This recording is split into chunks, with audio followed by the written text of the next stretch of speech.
Buenas tardes, bienvenidos y bienvenidas una vez más al Museo Arqueológico Nacional.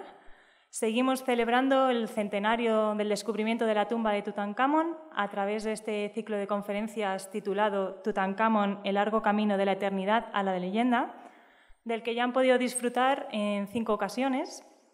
Para esta sexta charla tenemos a Isabel Olvés, que nos va a hablar de la tumba de Tutankamón, la musealización de un hallazgo, del reto museológico y museográfico que supone exponer al público todos los objetos que se encontraron en esta tumba. Isabel es técnica del Departamento de Antigüedades Egipcias y del Oriente Próximo, aquí en el Museo Arqueológico Nacional. Su formación es en prehistoria y arqueología y también su formación egiptológica ha discurrido por diversos campos, con diversas estancias de investigación en Inglaterra, y a través del estudio de la lengua egipcia en caracteres jeroglíficos. Entre sus líneas de investigación destacan la representación de extranjeros en tumbas tebanas, el vínculo entre Egipto y Nubia y también sobre la evolución museográfica de las colecciones egipcias y la repercusión que ésta tienen en el público. También ha participado en diferentes congresos y seminarios nacionales e internacionales y ha comisariado diferentes exposiciones, entre las que destacan Amuletos funerarios egipcios, protección y magia en el más allá, e Hijas del Nilo, mujer y sociedad en el Antiguo Egipto. En la actualidad, Isabel participa en diferentes proyectos de investigación y publicación de la colección de amuletos y de estatuillas de divinidades en bronces que están conservadas aquí en el Museo Arqueológico Nacional. Así pues, doy paso a Isabel para que puedan disfrutar de esta magnífica charla. Muchas gracias.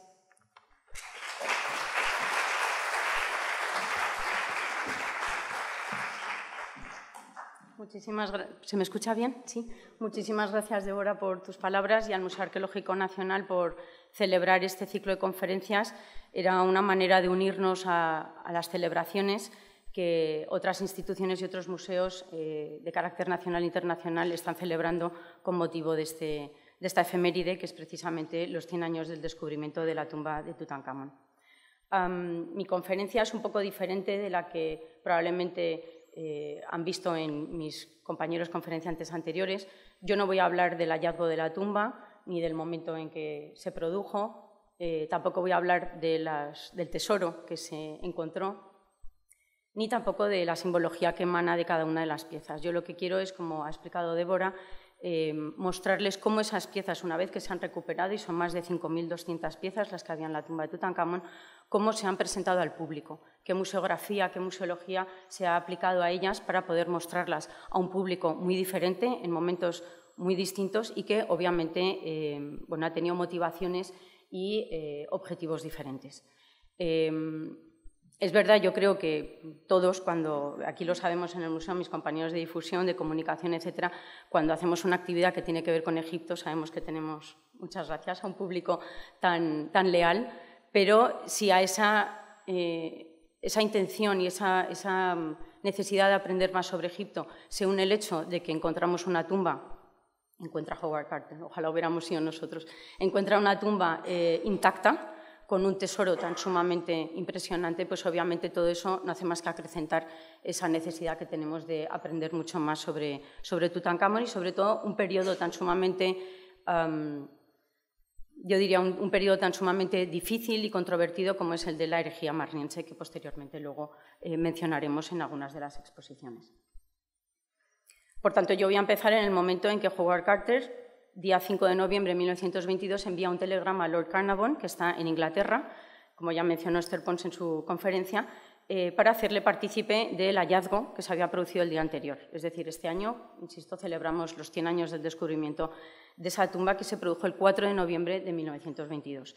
Y en ella, esto es parte del telegrama, pues dice: por fin he hecho un descubrimiento maravilloso en el valle, una magnífica tumba con los sellos intactos, recubierta de la misma manera, esperando a su llegada. Enhorabuena. Y con esto empieza mi parte de la exposición. Me he permitido, de alguna manera, ir mostrándoles en la carátula que tienen en la zona superior los distintos momentos en los que nos vamos a encontrar a través de las exposiciones y de este recorrido que hacen las piezas de Tutankamón, del tesoro de Tutankamón, desde el momento en que se descubren hasta las últimas exposiciones que tenemos ahora, incluso alguna que está por inaugurarse dentro de poco, en diciembre, en el Palacio de Lidia.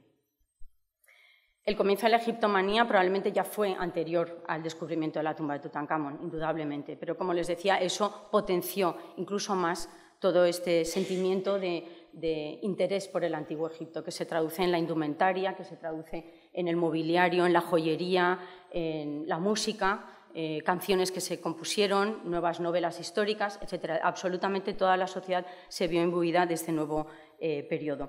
Pero los trabajos de excavación, aunque siempre tenemos en la mente que es 1922, se extendieron durante 10 años.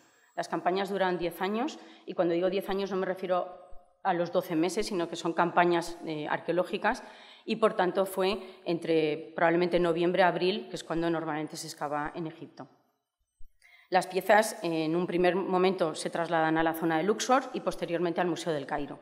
Y el equipo es completamente multidisciplinar. No podemos olvidar la importancia, que luego mencionaré, de los miembros del Metropolitan Museum of Art de Nueva York, que están en las expediciones que tienen en la zona del Valle de los Reyes, que se ponen a disposición de Howard Carter y de Lord Carnarvon. Lord Carnarvon saben que fallece prácticamente casi al principio, en 1923, él no conocerá a Tutankamón. Pero no solamente son los europeos, es decir, no solamente son Howard Carter y Lord Carnarvon, sino también tenemos a otros como Arthur Callender, que era el arquitecto ingeniero, Arthur Mace, que fue el conservador. Tenemos también a Harry Burton, que es el famoso fotógrafo de la expedición de la expedición de la excavación de Tutankamón.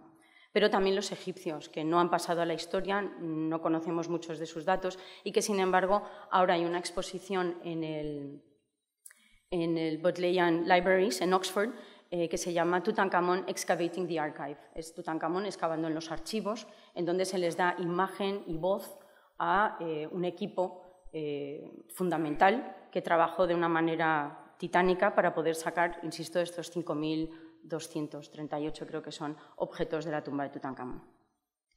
Pero el trabajo era tan titánico, insisto, que se tuvieron que utilizar otras tumbas, como tienen ahí la KV-55, que se cree que es la de la reina Tilly, la KV-15, la de Seti II, o la KV-4, que es la de Ramsés XI.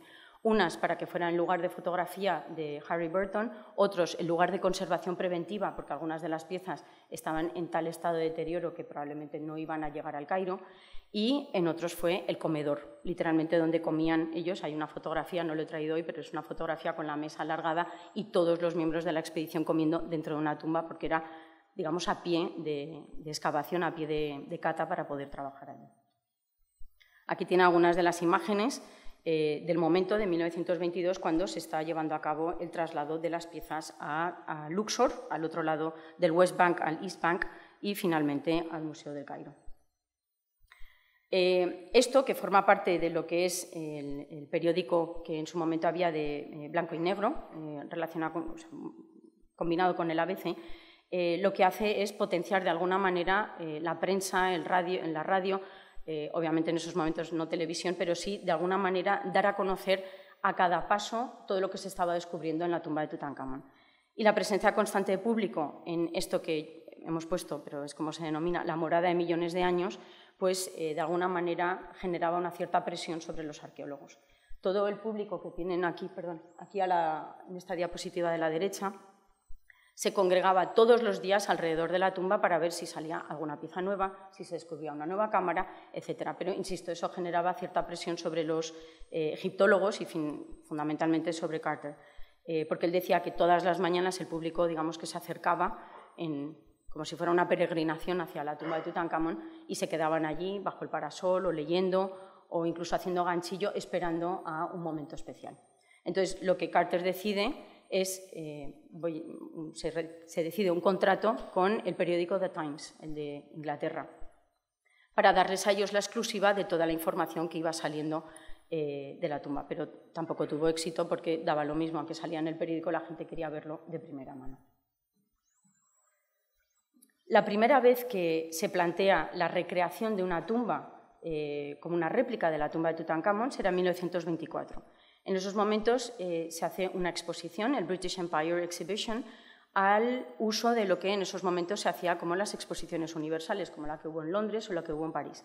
En este caso, la Commonwealth, digamos, es el Reino Unido con todas sus colonias, pues tiene una exposición internacional. Esta exposición, que se lleva a cabo en Wembley, incorpora pues, elementos, objetos, artesanía de zonas tan alejadas como Canadá, la India, Burma, Australia, Hong Kong, etcétera, todos ellos bajo digamos, el amparo del Reino Unido. Pero, sin embargo, Egipto nunca fue una colonia. Esto es un tema a veces un poco controvertido, a veces cuando se investiga, parece que cuando Egipto dejó de formar parte digamos, o se independizó de Francia, quedó bajo la tutela provisional del Reino Unido. De manera que, no siendo una colonia, no se podía incorporar lo que querían, que era una recreación de la tumba, dentro de lo que era el pabellón de Wembley. Por tanto, donde se colocó fue alrededor en un parque de atracciones. Este parque de atracciones que tienen ahí puesto, The Great Amusement Park, se colocó como si fuera un elemento más de todo este parque, ¿no? Obviamente las consecuencias y las repercusiones fueron inmediatas. Howard Carter pues, se disgustó, por decirlo finamente. El enfado fue mayúsculo porque él entendía que se había perdido un poco la ética en cuanto a arqueología, se había perdido también el respeto hacia una persona, no deja de ser una persona el faraón niño, aunque haya vivido hace 5.000 años, y desde luego bueno, pues él pensaba que simplemente hacer unas pequeñas réplicas no iban a atraer al público. Pues fue todo lo contrario, porque fue uno de los lugares más visitados en esos momentos. Y como pueden ver en la otra fotografía, lo que tienen son las réplicas de lo que se presentó. Es verdad que estamos en 1924 y, por tanto, lo único que se conoce en estos momentos es el corredor de acceso y la antecámara. Todavía no se ha llegado al anexo, ni a la cámara funeraria, ni a la cámara del tesoro, que será con posterioridad. Con lo cual, lo único que podían era, digamos, presentar réplicas de lo que se conocía hasta el momento. Posteriormente, las piezas, como les decía, una vez que se han excavado, se han extraído, siglado, documentado, dibujado, fotografiado, inventariado absolutamente cada una de las piezas de una manera minuciosa. Ese es un trabajo ímprobo que realizó tanto Howard Carter como Mace. Las piezas se llevan al Museo del Cairo, al Museo Egipcio del Cairo. Es importante documentar que en esos momentos, normalmente y hasta los años 70, lo que se encontraba en Egipto, en una excavación, la mitad se lo quedaba el propio gobierno egipcio y la otra mitad se lo quedaba el país que había excavado. Por tanto, Inglaterra se hubiera quedado pues, con 2.000 y pico piezas, pero no fue así. Tal era el tesoro, era la primera vez que se encontraba una tumba, vamos a decir, intacta, aunque hubo 2 momentos de incursiones de ladrones, pero prácticamente está intacta la tumba, que se decidió por unanimidad que el tesoro no iba a salir del país, por lo menos la mayor parte, y se trasladó al Museo del Cairo. El Museo del Cairo, que saben que tuvo sus orígenes en el Museo de Bulaq, se inaugura en 1902. He puesto un guión hasta no sabemos qué fecha, porque sabemos que muchas de las piezas se están trasladando a otras 2 nuevas sedes, que son el GEM, ese juego de palabras de GEM como una joya para los egipcios en inglés, pero es el Grand Egyptian Museum, el Gran Museo Egipcio. Y por otro lado está el NEMEC, el National Museum of Egyptian Civilization, que es el Museo de la Civilización, donde van a estar las momias. Lo especifico porque tenemos amigos que a lo mejor se han ido de viaje y también han preguntado, pues voy a ir directamente. Bueno, el GEM no está abierto y en el NEMEC es donde van a estar las momias de los faraones. Lo digo porque si quieren ver la cultura egipcia van a tener que hacer un recorrido por todo el Cairo. El museo obviamente aglutina variedad de periodos, desde el predinástico hasta prácticamente la baja época y el periodo grecorromano. Y las primeras piezas de Tutankamón van a llegar en 14 de mayo de 1923 y se van a posponer hasta casi el año 30, hasta 1930. Es verdad que la excavación terminó antes, pero tanto Mace como Howard Carter se quedaron en la excavación porque había, insisto, determinadas piezas que requerían una conservación preventiva in situ en ese mismo lugar. Las piezas se trasladaron, insisto, al museo, muchas estaban expuestas, como pueden ver. Otras estaban en los almacenes, indudablemente no se podían exponer ese número tan elevado, y otras, que son de las que vamos a hablar, son las que han estado rotando en una exposición permanente, casi constante, por el mundo. Es verdad que el Museo del Cairo tiene un tipo de museografía, como pueden ver, y me consta que algunos de los que están aquí acaban de volver de algún viaje a Egipto y probablemente lo han podido ver. Es un tipo de museografía, personalmente, a mí me gusta mucho porque todavía recuerda esos inicios de cómo era la arqueología a principios del siglo XX, con unas vitrinas realizadas en madera, no son vitrinas estancas ni muchísimo menos, en donde la humedad relativa y la temperatura todavía fluctúa de vez en cuando y con un público constante que llega para ver estas piezas. Aquí lo tienen en la primera planta, en la planta superior es donde estarían localizadas. Algunas de ellas en el último mes se han ido trasladando al GEM y se ha dado espacio, o se ha abierto un espacio para poder incorporar las piezas de Tanis, de la dinastía 21. Aquí tienen, por ejemplo, algunas otras que son tarjetas postales de Lehner y Landrock de los años 40 o 50. Bien, cuando nos movemos en los años 60, es un momento tremendamente especial para la egiptología porque, aunque algunos probablemente lo hayan vivido, otros no, pero este momento fue trascendental, es cuando se crea la presa de Asuán. Es el proyecto de la presa de Asuán, que limitaría lo que era el desbordamiento anual del río Nilo, que solamente se desbordará ahora hasta la zona de Sudán, pero anteriormente era constantemente hasta Egipto. Saben, como dice Heródoto, Egipto es un don el Nilo es un don para Egipto, pues en ese sentido se va a frenar. ¿Y qué ocurre? Pues que en torno a la primera o la segunda catarata, todo el patrimonio nubio y egipcio, en esa frontera fluctuante que hubo durante casi 3000 años, se iba a perder y van a quedar anegadas debajo de las aguas. Por tanto, la UNESCO hace un llamamiento internacional en donde solicita ayuda a casi todos los países. Los grandes, los más importantes, como Estados Unidos, Francia, el Reino Unido, Japón, Polonia, etcétera, se presentan para poder, ayudar. Y España no fue menos. Así que esa fue nuestra primera gran incursión en la egiptología. Y en este caso, España llevará a cabo una serie de excavaciones que podrán ver en las salas recientemente reabiertas de Egipto. Y, en compensación, España recibe dos elementos muy importantes. Uno, la concesión para las excavaciones en Heracleópolis Magna, al frente de las cuales está la anterior conservadora jefe del departamento y en su momento directora del museo, Mari Carmen Peredie, y por otro lado el templo de Debod. Cada vez que hablo del templo de Debod, me van a permitir, abro paréntesis, es el único templo que está a la intemperie, con todo lo que eso implica. El templo que fue regalado a Turín, el que fue regalado a Leiden o el que fue regalado a Nueva York está techado, el nuestro no. Y ahora cierro paréntesis con todo lo que eso implica. Pero siempre hago este pequeño, por si alguno de ustedes tiene algo que pueda ayudar a salvarlo y a protegerlo, pues fenomenal, porque obviamente fue creado en unas condiciones climáticas que no son las de las 4 estaciones que tenemos aquí en España, donde la lluvia, el viento, la nieve, etcétera, están haciendo que las figuras y las inscripciones pues se vayan a perder y en algún momento será completamente irreversible. Así que, insisto, cierro paréntesis y sigo con la exposición. Bien, en un momento dado, en torno a los años 60, la UNESCO, en su publicación mensual, que es UNESCO Courier, saca una publicación, un monográfico que se llama Abu Simbel Now or Never, ahora o nunca. Y esta imagen que tienen a la derecha, pues obviamente es conocida de todos, cuando literalmente se corta los bloques del templo de Abu Simbel para llevarlos a una superficie mucho más elevada y que no quedara anegada, como el templo de Abu Simbel, el templo de Philae y muchos otros. Así que la primera exposición que se va a realizar con las piezas de Tutankamón es precisamente la que se lleva a cabo entre 1961 y 1963, titulada Tutankhamon Treasures. Es verdad que vamos a ir viendo a lo largo de la conferencia cómo todo gira en torno a Tutankamón y tesoros y Tutankamón, como si esos dos términos fueran suficientes, y probablemente lo eran, para atraer al público.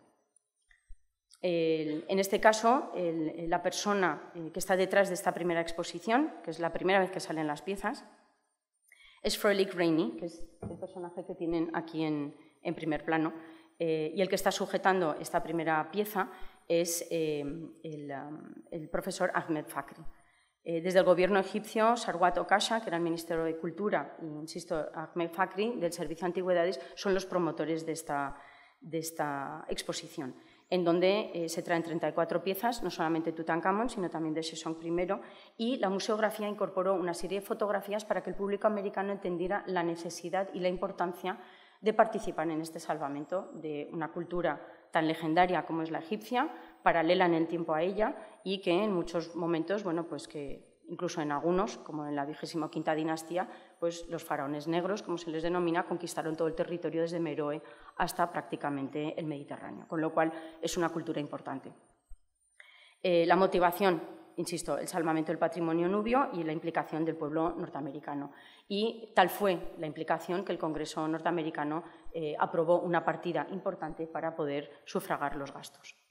Si además a eso añadimos que Jackie Kennedy es la que inaugura la exposición, pues prácticamente lo tenemos asegurado. Y esta primera exposición tuvo un público de 247.000 visitantes, lo cual es increíble para las fechas en las que estamos. Fue una exposición itinerante en 14 museos alrededor de Estados Unidos, cada uno más o menos con un mes, más todo lo que implica del montaje.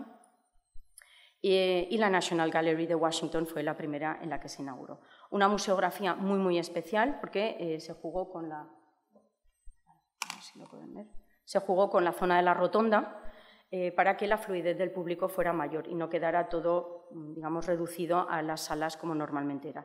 Y alrededor es donde se colocaron las imágenes para que el público, digamos, entrara en contexto y entendiera la importancia de ello. ¿Qué supuso para el museo? Bueno, pues una ampliación de horario, por ejemplo, de 10 de la mañana a 10 de la noche, unas colas realmente increíbles como no se habían visto nunca y la necesidad de que esta exposición luego pudiera itinerar a otros sitios. En concreto, itineró a Japón, donde estuvo en los años posteriores, 64-65 más o menos, y se expuso en Tokio, en Kioto y en la prefectura de Fukuoka.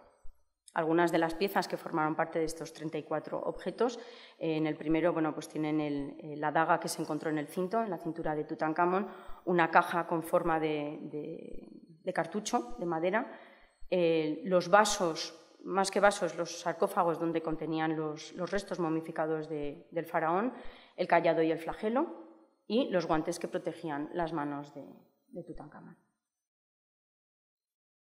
La segunda gran exposición va a ser en Francia. Pueden imaginarse cómo Inglaterra, o el Reino Unido, mejor dicho, estaba pendiente de, bueno, ¿y cuándo vamos a ser nosotros, que somos además los que lo hemos descubierto? Pero en estos momentos, donde se va a llevar es aquí. En este caso, la exposición se llama Tutankamón y su tiempo, en 1967, y se llevó a cabo en el Petit Palais, en París. La iniciativa es de André Malraux.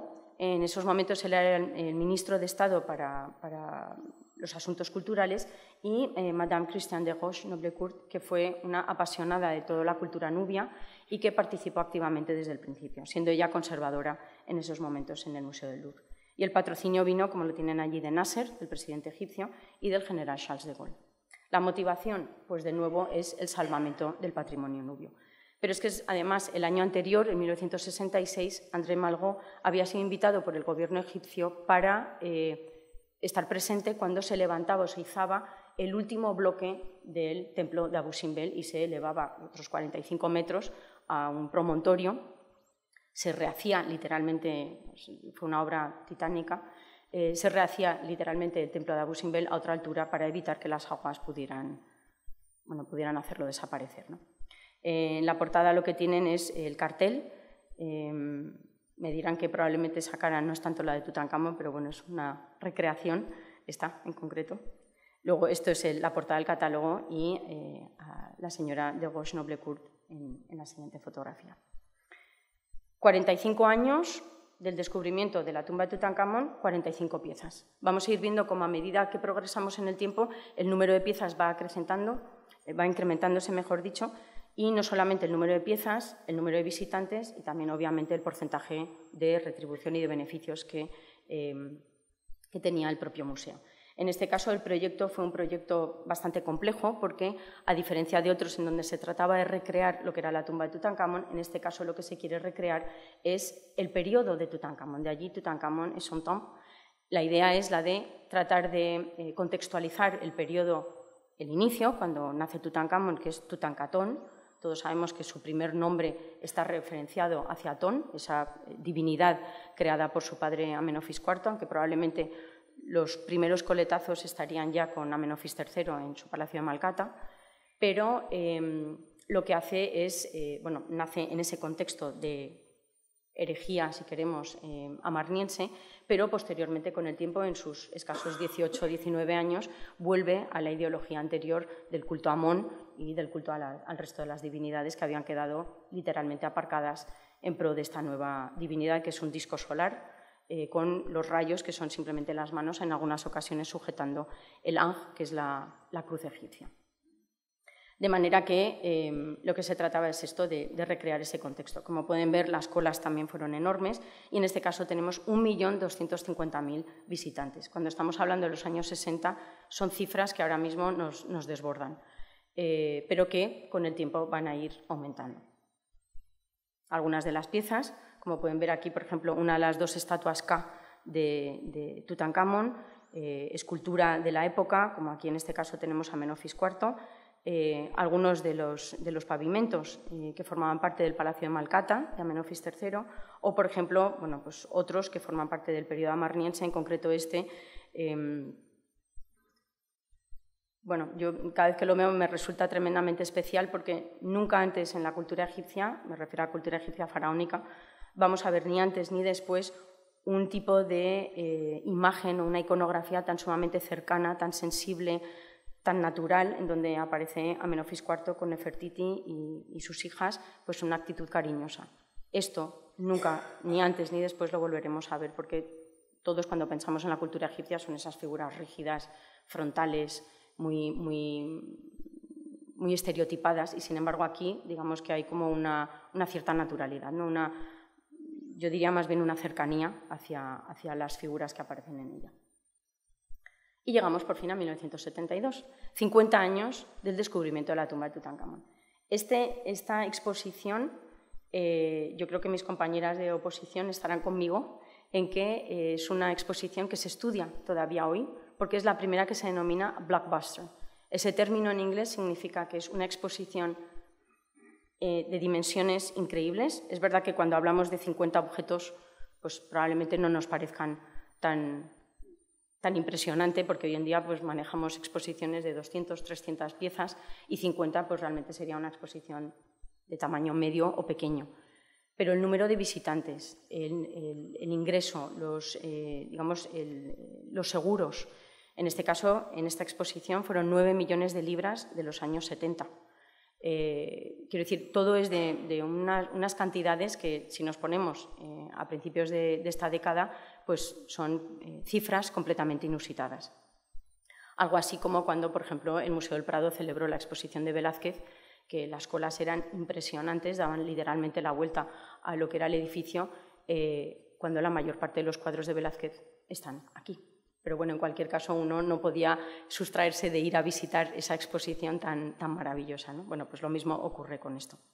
De manera que este es el primer blockbuster. También sirvió para que el Reino Unido reivindicara de alguna manera cómo ellos habían sido los que habían descubierto la tumba de Tutankamón. Ahí está Howard Carter y Lord Carnarvon. Y en esta inauguración estará Lady Evelyn Beauchamp, que es la hija de Howard Carter, que para aquel momento ya contaba con unos 70 años y que era la única figura que había estado en el descubrimiento de la tumba, viva todavía, para poder verlos llegar a Inglaterra. Así que debió ser también un momento muy especial. E inaugurado por la reina Isabel II. Así que 50 años del descubrimiento, 50 objetos originales. Veremos cómo también existe una especie de dicotomía entre Francia e Inglaterra, en el sentido de Francia tiene 45 piezas, Inglaterra o el Reino Unido va a tener 50. Ellos lo han tenido durante X meses, nosotros lo vamos a tener un poquito más. Lo mismo ocurre, por ejemplo, cuando es entre Estados Unidos y Rusia. Rusia lo ha tenido en 3 ciudades, nosotros en 6. Ellos tienen X número de piezas, nosotros vamos a tener más. De manera que hay como esa pugna constante, ¿no? por ser el que más, pero el que más hasta ahora, porque el siguiente va a tener todavía más. En este caso, la pieza fundamental era obviamente la máscara de Tutankamón, esa pieza espectacular, y la importancia del contexto político y diplomático. El año en el que Egipto, digamos, se liberó de la tutela del Reino Unido era el mismo año en que se descubrió la tumba de Tutankamón, con lo cual llevamos 50 años del descubrimiento, 50 años de independencia completa de Egipto respecto de los países coloniales. Pero también era la guerra del Yom Kippur, la guerra entre Israel y Egipto, y la exposición pudo no haberse celebrado por los rumores que había que el Reino Unido estaba apoyando a Israel. Entonces, bueno, pues todo ese, digamos, trasfondo político, económico y diplomático es en el que se genera esta exposición, en donde esta es la portada del catálogo. En este caso, 1.600.000 visitantes. Insisto, para las fechas era algo completamente inusitado. Y los beneficios fueron destinados de nuevo, en este caso, no tanto al templo de Abu Simbel como al templo de Philae, que también fue protegido para que no quedara negado. Aquí ven cómo he añadido también The Times. Si recuerdan, he mencionado anteriormente que el periódico se había convertido un poco en la voz hacia los medios de comunicación de Howard Carter y los descubrimientos que estaban sucediéndose, pero en este caso The Times, 50 años después, también va a participar, no solamente con que tenga unas publicaciones añadidas al periódico diario, sino que también participaron en la exposición como coorganizadores de ella, encargándose del marketing y de la comunicación. E incluso algo que ahora mismo nos sorprendería a todos los que trabajamos en museos, que un periódico, algunos de los periodistas fueran los encargados de elaborar las cartelas de las piezas de la exposición. Ahora mismo eso sería inusitado. Aquí tenemos algunas de las imágenes en donde la reina Isabel II está inaugurando la exposición y visitando algunas de las piezas en las vitrinas. Las largas colas que se formaron en el exterior y en el interior, incluso una de estas máquinas, food trucks, como los llamamos ahora, para vender comida, que se llamaba como la exposición Treasures of Tutankamón. La museografía también fue un concepto innovador porque en este caso la primera planta del Museo Británico se desalojó y todas las piezas que había allí, que eran de componente etnográfico, de la colección etnográfica, se pasaron a otro edificio y en este caso se trajeron las piezas y se colocaron allí en la primera planta.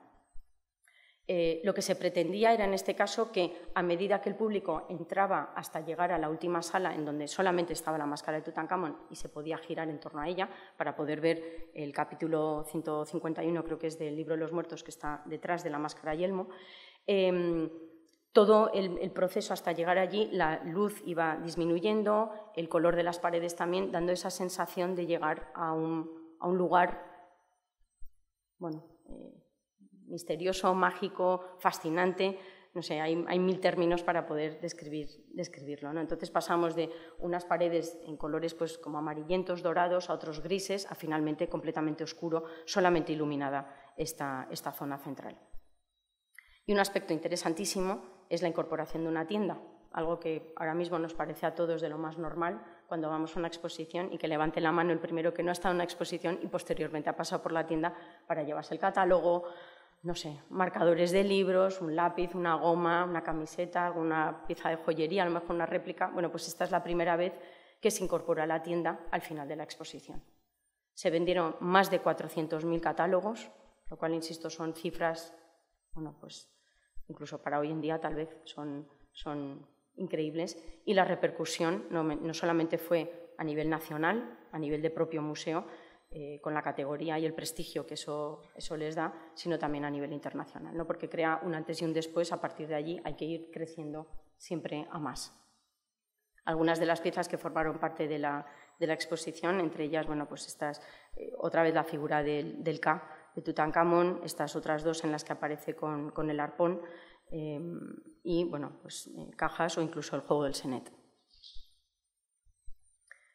Finalmente, en este recorrido primero de los tesoros de Tutankamón, como ven, antes era Tutankamón Treasures, ahora es Treasures of Tutankamón. No vamos a variar mucho porque, como ha dado buen resultado, mantenemos el mismo título, pero girándolo un poco. En este caso, vuelve otra vez la exposición, y no volveré a mencionar a Estados Unidos, pero ha sido de manera recurrente.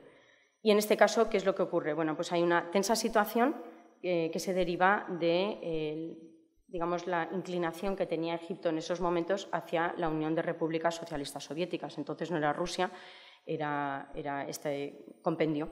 Y entonces, pues en un momento dado, para retomar relaciones que se habían roto durante 7 años, Nixon, el presidente, viaja al Cairo y se reúne con Sadat. En ese acuerdo que tienen entre ellos, acuerdo diplomático, político, económico, etc., había un apartado dedicado a cultura. Y precisamente se incorporaba una nueva exposición que iba a itinerar por Estados Unidos. Cuando pongo aquí la competencia entre Estados Unidos y la URSS, era precisamente porque esa exposición anterior que hemos visto de Inglaterra, del Reino Unido, perdón, luego después fue a Moscú, y estuvo en Moscú, en Leningrado y en Kiev. Entonces los americanos dicen, pues si en Rusia estuvo en 3 ciudades, en la nuestra va a estar en 6. Y si en ella tuvo X piezas, en la nuestra tendrá más. Pero lo más importante tal vez no fueron solamente las colas, sino también la importancia de esta ley que se establece en 1975, que es el Arts and Artifacts Indemnity Act. Una ley por la cual el Congreso de los Estados Unidos, el gobierno, asumía el coste del seguro de las piezas, algo así como nuestra garantía al Estado, que cada año se renueva para determinadas exposiciones o para determinados eventos importantes, como puede ser la de 2019, cuando se celebraba el 5º centenario de la Vuelta al Mundo. Pues se genera una garantía al Estado, en donde el Estado, digamos, está al frente del seguro de las piezas en caso de que algo ocurra. Eso no implica que luego no haya seguros privados, pero digamos, el Estado es el primero en estar al frente de ello. Y en el caso del Metropolitan, que fue donde se clausuró la exposición, ellos querían reivindicar la importancia que había tenido las expediciones y sus miembros, Arthur Callender, Arthur Mace, Alfred Lucas y Harry Burton, en el descubrimiento de la tumba y en su posterior excavación. Aquí se trataba de nuevo de generar esa imagen de estar dentro de la tumba, y las piezas, las 55 piezas, se colocaron casi en el lugar en donde, digamos, donde su ubicación original. Es decir, se recreó la tumba de manera que cuando uno podía visitar o ver, por ejemplo, esta pieza o esta otra, se está tratando de recrear el lugar original en el que se encontró dentro de la tumba. La museografía fue importante y el público, en este caso, ya hemos pasado de 1.260.000 a 8 millones de personas en 6 ciudades. Insisto, vamos incrementando. Algunas de las piezas que formaban parte de la exposición, como en este caso, pues tenemos, por ejemplo, pues, la cabeza de Tutankamón saliendo de una flor de loto, que es la famosa pieza que se encontró en el corredor de acceso, o en este caso que tenemos, por ejemplo, el trono de Tutankamón, de nuevo con un tipo de iconografía, perdón, no me sale. Aquí. Un tipo de iconografía que, insisto, refleja mucho el periodo de Amarna, la forma en la que está sentado el faraón, con el brazo colocado a un lado, no es dogmático para nada en comparación con otros periodos, ¿no? Obviamente recubierto de oro. Por ejemplo, en este caso pues tenemos un bote de cosméticos, no me va a salir, iba a hacer así, un bote de cosméticos realizado en alabastro, calcita, es un alabastro egipcio. Y sin embargo aquí, por ejemplo, bueno, aparte de una escena de caza, pues tenemos imágenes de lo que son los 9 arcos, como la representación de los países sobre los que Egipto, en teoría, tenía poder. Ya saben que es un poco problemático, un poco difícil explicar esto, porque para Egipto todo territorio conocido es susceptible de ser conquistado. En este caso, si tenemos a la zona de Asiria, Sirio-Palestina y los nubios, sí que fue un territorio conquistado fundamentalmente durante la dinastía XVIII. Y en este otro caso tenemos una maravillosa silla realizada en madera de ébano y marfil que formó parte de la exposición. Bien, al margen de todas estas exposiciones que hemos ido viendo, un aspecto importante es que no siempre han girado en torno a la pieza por la pieza. Es verdad que nadie, bueno, creo que ninguno de nosotros podría decir no, preferimos no ver las piezas, pero es verdad que las piezas sufren. Y este es bueno, intento que en esta charla podamos también valorar la importancia de poder ver esas piezas que han estado rotando, han estado en una exposición permanente constante, casi durante los años 60, 70, 80 y con posterioridad, pero que obviamente las piezas en esa manipulación constante, montaje, desmontaje, trasiego de un lado para otro, la humedad relativa a la temperatura, la luz, nuestra respiración, incluso si hablamos de la propia tumba, el traqueteo constante, teniendo en cuenta que una tumba fue hecha exclusivamente para alojar el cuerpo del difunto y su ajuar funerario, no para que cada día 1000 personas accedan a la tumba de Tutankamón. Eso, obviamente, con el tiempo pues, va a derivar en una situación pues, probablemente irreversible, ¿no? Y, de hecho, ahora lo mencionaremos, se ha creado una tumba réplica a través de Factum Marte. Pero, en cualquier caso, durante todo este tiempo, las exposiciones han sucedido. En algunos casos, como tienen aquí en el Museo Británico, en el año 1992, de Howard Carter Before Tutankhamun, es decir, Howard Carter antes de Tutankhamun, un maravilloso dibujante que trabaja en Beni Hassan, a las órdenes de Newbery o a las órdenes también de Petrie, famoso y maravilloso dibujante, pero que luego en su camino pues, se cruza Lord Carnarvon y bueno, todos sabemos cómo termina la historia. En otro caso tenemos, por ejemplo, la Residencia de Estudiantes, que en el año 95 también tuvo una exposición, o, por ejemplo, en el Museo Metropolitan de Nueva York, en el Met, donde han tenido exposiciones que, sin tratar directamente la excavación, sí han hecho un recorrido a partir de las fotografías de Harry Burton, que son estas fotografías en blanco y negro que todos creo que reconocemos. Sin embargo, con el tiempo, insisto, con esa necesidad de no siempre tener las piezas viajando por el mundo, porque obviamente también los egipcios querrán poder disfrutar de su propio patrimonio. Haciendo un inciso, Jaromir Malek, que es el encargado en el Ashmolean Museum de haber recopilado todos los diarios de Howard Carter y de digitalizarlos, se preguntaba si, por ejemplo, la Gioconda de Leonardo da Vinci del Museo del Louvre rotaría tanto por el mundo. Pues probablemente no. O si el David de Miguel Ángel, que está en la Academia de Florencia, también rotaría por el mundo, pues probablemente no. Sin embargo, parece que las piezas egipcias tienen un imán, si quieren, o una necesidad de verlas y de entenderlas. Pero es cierto, insisto, que poco a poco se está intentando incorporar las réplicas a las exposiciones. Y fruto de ello, por ejemplo, es la exposición que hubo en 2010 aquí en Madrid, en la Casa de Campo, en donde prácticamente todo eran réplicas. Réplicas hechas al detalle, recreando la tumba, de manera que cuando las piezas salen de las vitrinas, el público, entre ellos me incluyo yo también, obviamente como visitante, tenemos una sensación diferente, ¿no? Experimentamos la exposición de una manera diferente porque es mucho más cercana. La vitrina obviamente nos sirve para proteger las piezas, pero se crea como una barrera entre la pieza, entre el objeto y el visitante. Sin embargo, cuando son réplicas, no es que podamos tocarlas, obviamente, pero sí podemos acercarnos y sentir que formamos un poco parte de la exposición. Esta es, por ejemplo, la exposición que yo les decía de 2010, en donde los objetos están expuestos más o menos en el mismo lugar original en el que estuvieron cuando se descubrió en 1922, pero el hecho de poder deambular entre las piezas y no tener una vitrina que nos frene, o una catenaria en algunos casos, pues nos permite experimentarlo, insisto, de una manera ciertamente diferente. Esos miles de visitantes que tiene a diario la tumba de Tutankamón, que si la han visitado es una tumba muy pequeñina, tenemos el corredor de acceso, bueno, primero esos maravillosos escalones que descubre Howard Carter, el corredor de acceso, la antecámara, el anexo, la cámara funeraria y la cámara del tesoro.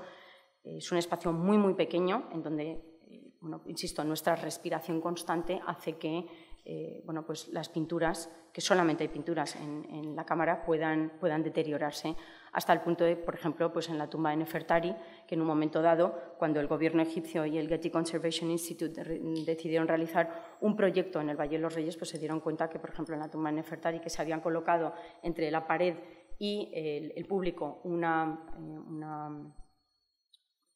un cristal, básicamente, lo que generaba era que el público no pudiera tocar las piezas, pero se generaba una zona de humedad que hacía craquelar la pintura y entonces fue peor el remedio que la enfermedad. Con lo cual, durante muchos años, la tumba de Nefertari, que es maravillosa, tuvo que estar cerrada para poder restaurarla. Así que Factum Marte, que trabajó ya aquí en el museo y que llevó a cabo una exposición, creo que fue en 2004, que se titulaba Tutmosis III, las horas ocultas del sol, y se realizó una reproducción de lo que era la tumba, o por lo menos unos paneles de la tumba de Tutmosis III, pues decidió trabajar en la réplica de la tumba de Tutankamón, que se abrió en 2014, la réplica de la KV62, que es como la conocemos, en donde pues se pudo realizar a través de una fotografía en alta resolución y un escaneo en 3D, pues una réplica absolutamente perfecta. tanto de la rugosidad de la propia pared como incluso en algunos casos, como en estos, donde se ve las manchas producidas por los hongos, porque la pintura, cuando se selló la tumba, no debió estar completamente seca y esa humedad es la que ha generado parte de los hongos que hoy mismo se ven. De manera que la idea es, y esto casi que les lanzo yo la pregunta a ustedes, probablemente no sea lo mismo visitar la réplica de la tumba de Tutankamón que estar en la tumba de Tutankamón. Probablemente esa sensación, esa experiencia, como digo yo, no sea la misma, pero tal vez con la idea de poder preservar no solamente el patrimonio tangible, sino también lo que es un yacimiento, pues podamos o necesitemos hacer mayor uso de lo que son las réplicas. Eso ya lo veremos con el tiempo. En cualquier caso, como les decía al principio de la conferencia, pues el Grand Egyptian Museum es el museo que va a alojar la mayor parte de las piezas. El gobierno egipcio ha dicho que va a poner prácticamente todas las piezas de la tumba de Tutankamón en las salas. Eso implicaría que van a estar expuestas, si no las 5.238, creo que son, o 5.200 algo, por lo menos la mayor parte. Pros y contras de este nuevo edificio, que como pueden ver es literalmente faraónico. Pueden ver el tamaño, bueno, no solamente en comparación con la enorme escultura de Ramsés II, pero no solamente la altura de los techos, etc. Contras que puede haber sobre esto, bueno, pues en el contexto en el que estamos ahora de la energía, la luz y la electricidad, pues obviamente la luz en un edificio tan sumamente descomunal como es este, o la refrigeración con el calor que hace en Egipto, el aire acondicionado, pues pueden ser elementos que supongo que obviamente han tenido en cuenta. Tienen 22 salas de exposiciones, se van a traer piezas de todo el periodo, desde el periodo predinástico hasta el periodo grecorromano, y llevamos esperando a su inauguración pues prácticamente desde la primavera árabe, desde 2011-2014. Posteriormente se ha visto, se ha tenido que posponer por el tema del COVID, que a todos nos ha afectado, pero este año se suponía que querían hacerlo coincidir con el centenario, incluso se había dado casi la fecha del 4 de noviembre, pero estamos hoy a 24 y todavía no se ha podido. Supongo que están ultimándolo y en breve podremos disfrutar de ello. Otro, no voy a decir problema, pero otro aspecto a lo mejor negativo para los que no vivimos en el Cairo, en Egipto, es que si las piezas van a estar expuestas, poco se van a mover entonces. Es cierto que los museos, incluso cuando tenemos piezas en exposición permanente, si un museo lo solicita y digamos hay una motivación de peso, se valora, el equipo de conservación y restauración y el departamento en concreto pues lo valoran para saber si esa pieza, aunque forma parte de la exposición permanente y el público que venga aquí a lo mejor no la ve, pero cuántas veces vamos a otros museos y nos encontramos con una cartela que dice pieza que se ha prestado para otra exposición, ¿no? También se trata de un intercambio entre todos nosotros. Entonces, pues probablemente las piezas de Tutankamón no vayan a viajar tanto como hasta entonces, ¿no? Como se esperaba. En cualquier caso, las últimas exposiciones pues, son las que se están celebrando en torno al centenario y junto a la idea de réplica también quería incorporar otra que es la de una museografía inmersiva, es decir, ya no tenemos necesidad de piezas, ya es una exposición en la que nosotros formamos parte, en las paredes, en el techo, en el suelo, como por ejemplo la que tienen aquí, estas dos, son de la exposición inmersiva de Tutankamón que está ahora mismo en Matadero.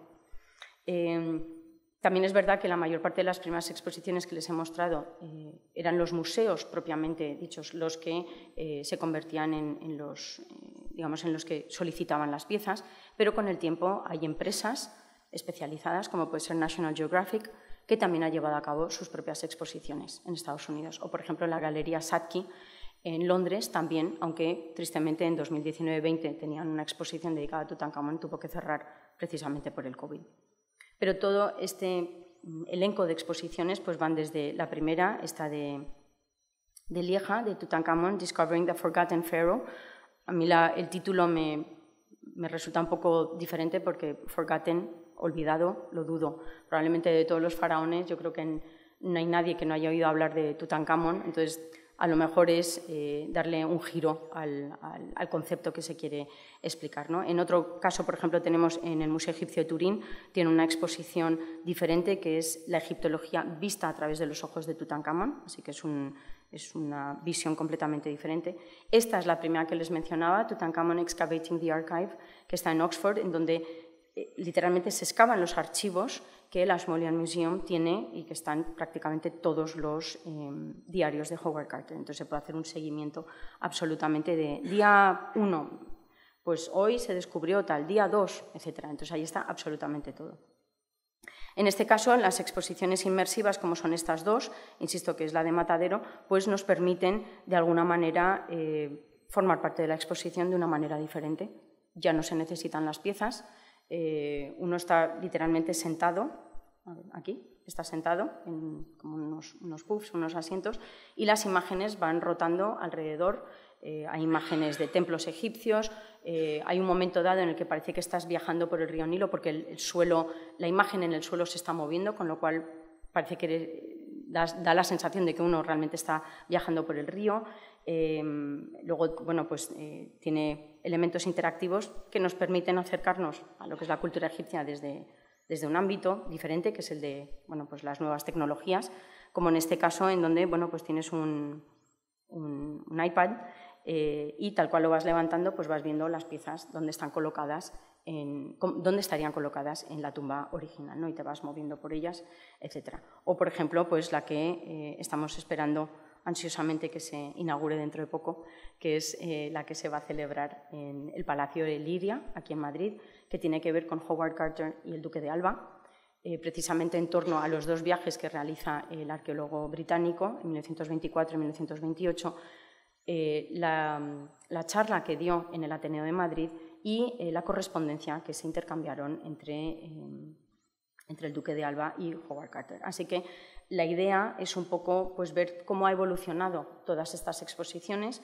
cómo, insisto, desde la pieza por la pieza, que era lo que se necesitaba o lo que imperaba en aquel momento, a un tipo de exposiciones en donde bueno, pues queremos visualizar otro tipo bueno, sentirlo, experimentarlo, como les decía, de otra manera. Para terminar, simplemente decir que en la Asamblea General Extraordinaria que ha tenido lugar este año en el ICOM, en Praga, en agosto de 2022, se ha creado una nueva definición de museos y yo creo que es bastante ad hoc para lo que estamos explicando aquí, ¿no? Y se pretendía que los museos pudieran ofrecer experiencias variadas que permitieran al público, de alguna manera, pues, que se sintiera que puede, de alguna manera, acercarse desde un punto de vista de educación, de disfrute, de intercambio, siempre teniendo en cuenta el difícil equilibrio que existe entre un turismo sostenible y una preservación de las piezas para futuras generaciones. Muchísimas gracias.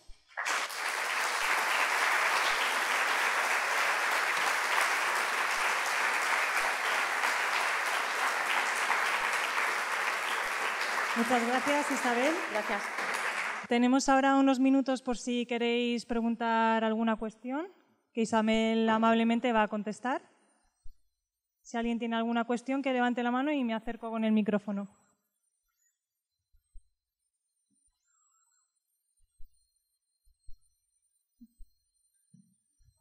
Gracias. Bueno, en primer lugar, ¿se me oye, no? Sí. En primer lugar, muchísimas gracias, Isabel, por tan interesante ponencia. Yo quería preguntarte un poco sobre las últimas exposiciones que has mencionado, las inmersivas y esa falta de la pieza o el original. Quería saber tu opinión personal, si te parece que con ese afán por suplir la carencia de las piezas, impresionar un poco al público con algo alucinante como pueden ser esas proyecciones tan bestiales, tan inmersivas que te hacen como estar en el Nilo, como bien has dicho, adolecen un poco de rigor científico y de tesis, como habría en otras exposiciones que sí que contaban con las piezas. Por supuesto. Gracias. Gracias. Sí, es cierto, pero creo que también, como diría, yo creo que ha habido una evolución, que es lo que trataba de explicar en la exposición, ¿no? Y una evolución que implica que si preservamos las piezas, a veces podemos prescindir de ellas, pero también puede estar la exposición enfocada a un público diferente. A lo mejor un público que en su mayoría puede conocer o tiene ciertos conocimientos sobre Tutankamón, o a lo mejor no le interesa, o a un tipo de público diferente. Un tipo de público que a lo mejor pueden ser adolescentes, pueden ser niños, o gente que simplemente quiere sentirse que forma parte de un inmersivo, como creo que este año ha habido, el año pasado hubo uno sobre Klimt, hubo otro sobre Van Gogh, etc. Entonces, son diferentes. Rigor científico, quiero pensar que siempre está, y de hecho en esta exposición sé que en una primera parte hay unas piezas, si no recuerdo mal, hay dos, bueno, primero una recreación de lo que sería el momento en que se levanta la última tapa del tercer sarcófago de Tutankamón, con la polea, tal y como aparece en las fotografías de Harry Burton, y luego después hay una primera vitrina, una réplica de la máscara de Tutankamón y luego bueno, fotografías, etc. Lo cual da un pequeño contexto, digamos, científico, si queremos, a esa primera exposición. Pero hoy en día estamos abiertos a tantísimas variedades de exposiciones, ¿no? Y creo que esto depende del público. Habrá público que vaya y que bueno, pues le parezca que está bien, no me aporta mucho. A lo mejor hay otros que dirán, oye, pues me parece alucinante porque estoy literalmente viajando por el río Nilo, puedo verlo a gran escala, las imágenes, había escarabajos caminando por el suelo, para los niños pequeños era algo, es una manera a lo mejor de llegar a un público que tal vez en una exposición, la de siempre, no llegaríamos.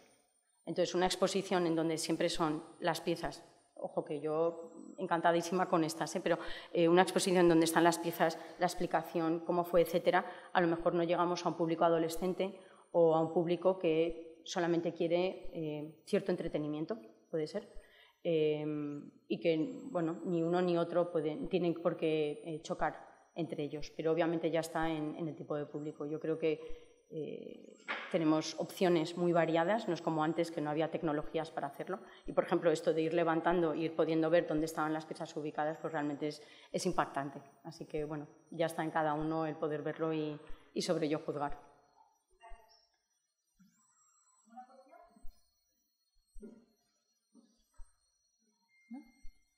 Pues muchas gracias a todos por venir. Gracias. Les esperamos la próxima semana.